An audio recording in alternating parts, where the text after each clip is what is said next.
Liturgia do dia 13 de abril de 2023, quinta-feira na oitava da Páscoa. Memória de São Martinho I, Papa e Mártir. Primeira leitura. Leitura dos Atos dos Apóstolos. Naqueles dias, como o paralítico não deixava mais Pedro e João, todo o povo, assombrado, foi correndo para junto deles, no chamado Pórtico de Salomão. Ao ver isso, Pedro dirigiu-se ao povo: Israelitas, por que vos espantais com o que aconteceu? Por que ficais olhando para nós como se tivéssemos feito este homem andar com nosso próprio poder ou piedade? O Deus de Abraão, de Isaque, de Jacó, o Deus de nossos antepassados, glorificou o seu servo Jesus. Vós o entregastes e o rejeitastes diante de Pilatos, que estava decidido a soltá-lo. Vós rejeitastes o santo e o justo, e pedistes a libertação para um assassino. Vós matastes o autor da vida, mas Deus o ressuscitou dos mortos, e disso nós somos testemunhas. Graças à fé no nome de Jesus, este nome acaba de fortalecer este homem que vedes e reconheceis. A fé que vem por meio de Jesus lhe deu perfeita saúde na presença de todos vós. E agora, meus irmãos, eu sei que vós agistes por ignorância, assim como vossos chefes. Deus, porém, cumpriu desse modo o que havia anunciado pela boca de todos os profetas, que o seu Cristo haveria de sofrer. Arrependei-vos, portanto, e convertei-vos, para que vossos pecados sejam perdoados. Assim, podereis alcançar o tempo do repouso que vem do Senhor. E Ele enviará Jesus, o Cristo, que vos foi destinado. No entanto, é necessário que o céu o receba, até que se cumpra o tempo da restauração de todas as coisas, conforme disse Deus nos tempos passados, pela boca de seus santos profetas. Com efeito, Moisés afirmou: o Senhor Deus fará surgir entre vossos irmãos um profeta como eu. Escutai tudo o que ele vos disser. Quem não der ouvidos a esse profeta será eliminado do meio do povo. E todos os profetas que falaram, desde Samuel e seus sucessores, também eles anunciaram estes dias. Vós sois filhos dos profetas e da aliança que Deus fez com vossos pais quando disse a Abraão: através da tua descendência serão abençoadas todas as famílias da terra. Após ter ressuscitado seu servo, Deus o enviou em primeiro lugar a vós, para vos abençoar, na medida em que cada um se converta de suas maldades. Palavra do Senhor. Graças a Deus. Salmo responsorial é o de número 8. Ó Senhor, nosso Deus, como é grande o vosso nome, por todo o universo, por todo o universo. Ó Senhor, nosso Deus, como é grande o vosso nome, por todo o universo. Perguntamos, Senhor, que é o homem, para dele assim vos lembrardes e o tratardes com tanto carinho.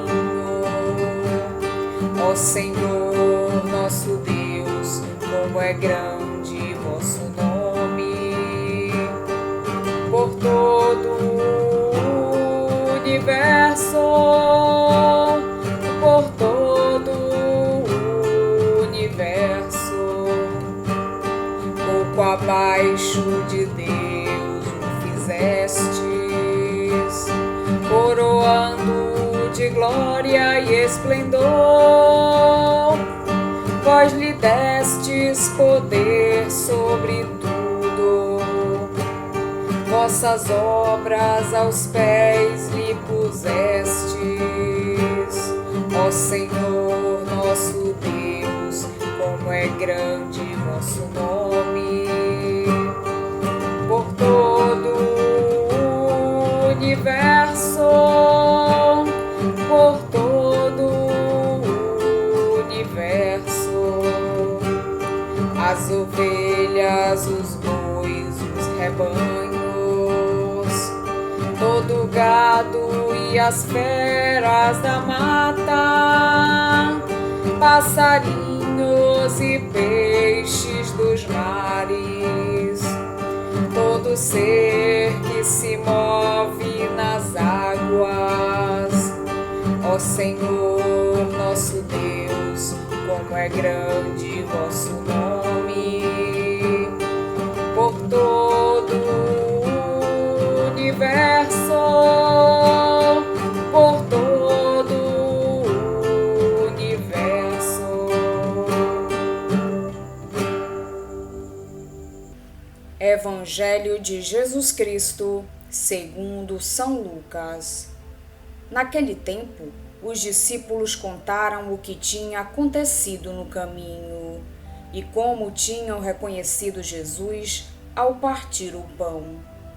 Ainda estavam falando quando o próprio Jesus apareceu no meio deles e lhes disse: "A paz esteja convosco." Eles ficaram assustados e cheios de medo, pensando que estavam vendo um fantasma. Mas Jesus disse: "Por que estáis preocupados? E por que tendes dúvidas no coração? Vede minhas mãos e meus pés. Sou eu mesmo. Tocai em mim e vede. Um fantasma não tem carne nem ossos, como estáis vendo que eu tenho." E dizendo isso, Jesus mostrou-lhes as mãos e os pés, mas eles ainda não podiam acreditar, porque estavam muito alegres e surpresos. Então Jesus disse: "Tendes aqui alguma coisa para comer?" Deram-lhe um pedaço de peixe assado, e o tomou e comeu diante deles. Depois disse-lhes: "São estas as coisas que vos falei, quando ainda estava convosco. Era preciso que se cumprisse tudo o que está escrito sobre mim na lei de Moisés, nos profetas e nos salmos." Então Jesus abriu a inteligência dos discípulos para entenderem as Escrituras e lhes disse: "Assim está escrito: o Cristo sofrerá e ressuscitará dos mortos ao terceiro dia, e no seu nome serão anunciados a conversão e o perdão dos pecados a todas as nações, começando por Jerusalém. Vós sereis testemunhas de tudo isso." Palavra da salvação.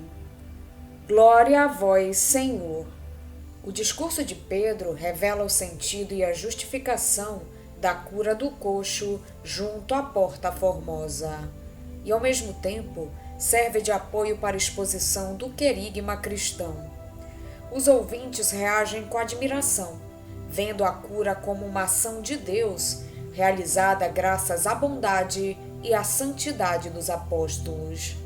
Pedro reage, negando tal interpretação. O que aconteceu deve-se unicamente a um poder novo, agora presente no mundo, porque se cumpriram as profecias do Antigo Testamento. Acabou o tempo da ignorância. A ressurreição de Jesus não deixa margem a dúvidas ou erros. Quem não o aceitar merece ser excluído do povo de Deus. Por outro lado, o arrependimento e a aceitação de Jesus podem apressar o tempo das bênçãos messiânicas, quando, no fim dos tempos, Deus enviar Jesus pela segunda vez. Então, também os seus inimigos e os incrédulos o hão de reconhecer como Messias. Pedro cita Moisés, que disse: "O Senhor Deus suscitar-vos-á um profeta como eu." Lucas lê: "O Senhor fará ressuscitar o profeta como Moisés", isto é, Jesus. É, pois, preciso escutá-lo. Quem não o escutar será excluído do Monte Santo. Lucas sublinha a continuidade do povo de Deus por meio dos judeus que acreditam em Jesus. Por meio deles, todas as nações serão abençoadas na descendência de Abraão. O texto evangélico que hoje escutamos completa a narrativa da aparição aos discípulos de Emaús, sublinhando as provas sobre a ressurreição de Jesus. Terá sido a ressurreição de Jesus uma fantasia, em contradição com todo o caminho religioso de Israel no Antigo Testamento? Para responder à segunda interrogação, Lucas afirma: "Assim está escrito, que o Messias havia de sofrer e ressuscitar dentre os mortos ao terceiro dia." Para responder à primeira questão, Lucas aponta o contato físico dos discípulos com Jesus. "Vede as minhas mãos e os meus pés, sou eu mesmo. Tocai-me e olhai que um espírito não tem carne nem ossos, como verificais que eu tenho." Bem como o pedido: "Tendes aí alguma coisa que se coma?" Outra prova é espiritual, fundada na inteligência da palavra nas Escrituras. Assim está escrito. A Páscoa de Jesus é o sentido da história de Israel, é o fundamento da fé da Igreja e da sua obra missionária. Em seu nome, havia de ser anunciada a conversão para o perdão dos pecados a todos os povos. Pedro fala da segunda vinda de Jesus como Messias. Serão tempos de conforto, tempos da restauração de todas as coisas. A história de Israel é um caminho para Jesus, o verdadeiro consolador de Israel, o restaurador de todas as coisas. A sua segunda vinda será o dia da bênção messiânica sobre todas as coisas, a partir de Israel até a todas as famílias da terra, a toda a criação. A Igreja, desde o seu começo, tem um horizonte universal, que abrange toda a realidade redimida pela cruz de Cristo.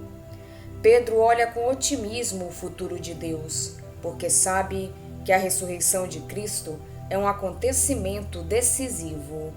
Mas também sabe que haverá um ato final, em que todo o mistério salvífico da ressurreição de Cristo será plenamente revelado e alargado a todos os povos e à própria criação.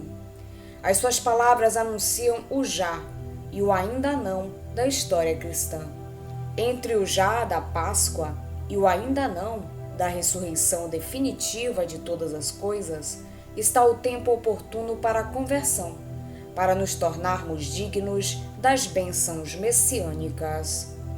Os apóstolos não esperavam a aparição de Jesus em pessoa, por isso pensaram tratar-se de um fantasma. Mas Jesus dá-se-lhes a conhecer com sinais bem claros: "Vede as minhas mãos e os meus pés, sou eu mesmo." Deus em Cristo começou uma nova criação, tomou um corpo humano e fez dele um corpo espiritual, em continuidade com o primeiro. A ressurreição de Jesus dá um sentido novo e definitivo às Escrituras. Abriu-lhes então o entendimento para compreenderem as Escrituras. Muitas coisas que pareciam enigmáticas e obscuras tornaram-se luminosas. ao serem lidas como profecia da paixão e da ressurreição de Cristo. Em certos casos, a paixão é representada de modo real, enquanto a ressurreição não o pode ser, porque teríamos todo o mistério. Noutros casos, é prefigurada a ressurreição, mas não a morte. Vejamos alguns exemplos. Abel, morto pelo seu irmão, é figura de Cristo na sua paixão e morte. Consumado o crime, Deus diz a Caim: a voz do sangue do teu irmão clama da terra até mim. Abel morto continua a falar. O Novo Testamento viu nestas palavras uma pálida figura da ressurreição. No sacrifício de Isaque, a ressurreição é prefigurada de modo mais real. Depois do sacrifício, Isaque continua vivo. Abraão tem o seu filho vivo. Não houve verdadeira morte. Abraão levantou o braço para o matar, mas não o matou. Foi um sacrifício simbólico. José é também figura da morte e da ressurreição de Cristo. No Egito, acolhe vivo aos irmãos que o quiseram matar, tal como Cristo acolhe os irmãos depois da paixão que sofreu pelos pecados deles. José abriu aos irmãos a riqueza de um mundo novo, tal como Cristo ressuscitado abre aos homens as riquezas do reino de Deus. Também no caso de José, a morte não aconteceu realmente, mas foi simbolicamente morto ao ser lançado ao poço. Muitos outros símbolos representam o mistério da Páscoa, tal como o templo destruído e reconstruído depois do exílio. A Páscoa de Cristo realiza e ilumina todas as profecias e prefigurações. Cristo, em obediência ao Pai, prestou o seu serviço em prol das multidões. O Filho do Homem não veio para ser servido, mas para servir e dar a sua vida em resgate por todos. Com a sua solidariedade para com os homens, qual novo Adão, ele revelou o amor de Deus e anunciou o reino. Este mundo novo, já presente em germe nos esforços hesitantes dos homens, encontrará a sua realização para além de todas as expectativas, quando por Jesus Deus for tudo em todos. E quando tudo lhe estiver sujeito, então também o próprio Filho se submeterá àquele que lhe sujeitou todas as coisas, para que Deus seja tudo em todos. Hoje a Igreja faz memória a São Martinho I, Papa e Mártir. Nasceu em Todi, na Úmbria, Itália, e fazia parte do clero romano. Em 649, foi eleito para a Cátedra de Pedro. Nesse mesmo ano, celebrou um concílio em que foi condenado o erro dos monotelistas. Em 653, foi preso por ordem do imperador Constante e levado para Constantinopla, onde muito teve que sofrer. Finalmente transferido para o Quarsôneso, aí morreu em 656. É meu constante desejo escrever-vos para reconfortar a vossa caridade e aliviar-vos das preocupações que tendes por minha causa.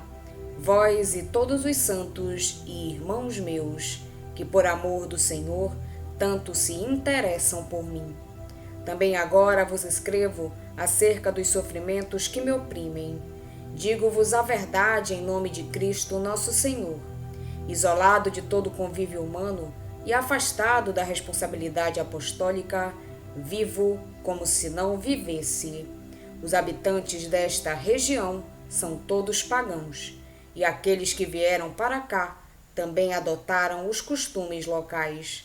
Não têm o menor sentimento de caridade e perderam até mesmo o instinto natural de compaixão que os próprios bárbaros tantas vezes demonstram. Todavia, Deus quer que todos os homens se salvem e cheguem ao conhecimento da verdade, que Ele fortaleça os seus corações na verdadeira fé por intercessão de São Pedro, e os confirme contra todo herege e inimigo da nossa Igreja. Das cartas de São Martinho I, Papa. Vamos pedir a Deus que nos auxilie no dia de hoje, para que possamos permanecer na sua santa vontade. Pedimos também a intercessão da Virgem Maria, de São Martinho e todos os anjos e santos de Deus. Pai nosso que estais nos céus, santificado seja o vosso nome. Venha a nós o vosso reino, seja feita a vossa vontade, assim na terra como no céu. O pão nosso de cada dia nos dai hoje. Perdoai-nos as nossas ofensas, assim como nós perdoamos a quem nos tem ofendido. E não nos deixeis cair em tentação, mas livrai-nos do mal. Amém. Oração. Deus Todo-Poderoso, que destes força ao Papa São Martinho para enfrentar as ameaças e vencer os tormentos, dai-nos também suportar as adversidades desta vida com inabalável fortaleza. Por nosso Senhor Jesus Cristo, vosso Filho, na unidade do Espírito Santo. Amém. Estivemos reunidos em nome do Pai, do Filho e do Espírito Santo. Amém. Tenham todos um abençoado dia. Fiquem na santa paz de Jesus. Se inscrevam no canal, deixem seu like e compartilhem essa mensagem com seus amigos. Um grande abraço e até o próximo vídeo.